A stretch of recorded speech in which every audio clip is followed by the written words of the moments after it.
Irán Gaviria, diputado a la Asamblea Nacional, es mi invitado esta noche. Le preguntaba la oposición, sobre la oposición, las concesiones. ¿Quién está dispuesto a hacer más concesiones? ¿La oposición o el gobierno? ¿Y cuáles son las que debe hacer la oposición, según su opinión? Brevemente, si tú vas al diálogo, tienes que estar dispuesto a hacer concesiones. Y entender las concesiones no como una claudicación, sino como un aporte para lograr objetivos superiores, en este caso, el progreso de Venezuela.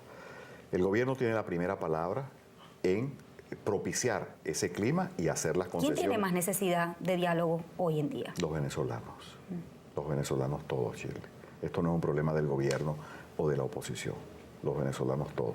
Usted me dijo que será oposición, pero no milita, ni va a militar, según tengo entendido, en otro partido de la oposición. ¿Cómo entonces representará a esa porción del país y también cómo los representa si no milita en ningún partido, no va a militar? Sí, yo tomé la decisión que me pareció coherente. Si Un Nuevo Tiempo produce ese remitido oponiéndose al diálogo, yo soy dirigente de Un Nuevo Tiempo, lo más honesto era separarse. Al mismo tiempo, si soy diputado de la Mesa de la Unidad, aun cuando fui electo nominalmente, y la Mesa de la Unidad o yo no tengo una posición que va en el mismo sentido con respecto al diálogo, a este hecho circunstancial que la Mesa de la Unidad, y por respeto a mis electores de Aragua, que mi curul transitoriamente sea ocupada mientras estos elementos pasan por un diputado que es de la unidad. ¿Cuál es el límite de tiempo para su diálogo?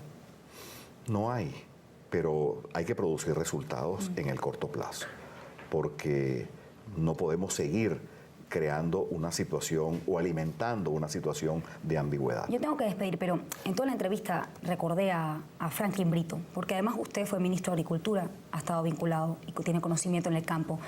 Y Franklin Brito, para algunos, murió porque el gobierno no quiso dialogar con él. Otros tienen otra opinión. Pero ese diálogo en todo caso fracasó de ambas partes. No se dio, o por lo menos no se llegó a un acuerdo. Depende del cristal con que se mire. Me pregunto, ¿puede dialogar con un gobierno que no alcanzó un acuerdo, con alguien que pedía y reclamaba sus tierras? Que no haya más Franklin Brito en Venezuela para reclamar el derecho a la propiedad. Que no haya necesidad de inmolar más venezolanos, más víctimas, para reclamar los derechos constitucionales.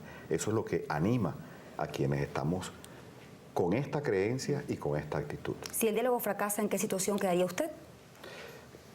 Bueno, me habré sentido una persona que intentó, seguiré intentando en este camino. No va a fracasar, tarde o temprano. Yo tengo la esperanza, quiero y en alguna medida conozco este país. Las dos partes, gobierno y oposición, van a reconocerse entre sí, a saber que en una democracia, por mucho antagonismo que haya entre gobierno y oposición, formamos parte de un todo republicano y tarde o temprano nosotros veremos un país en el cual las distintas opiniones pueden expresarse con respeto, tomar en consideración al otro y que existan poderes públicos, Presidente de la República, Tribunal Supremo, Fiscalía, Contraloría, que nos representen a todos los venezolanos y no como ha sido hasta ahora, que esos poderes públicos solo sirven a una mitad del país que votó por ellos y le dio su confianza.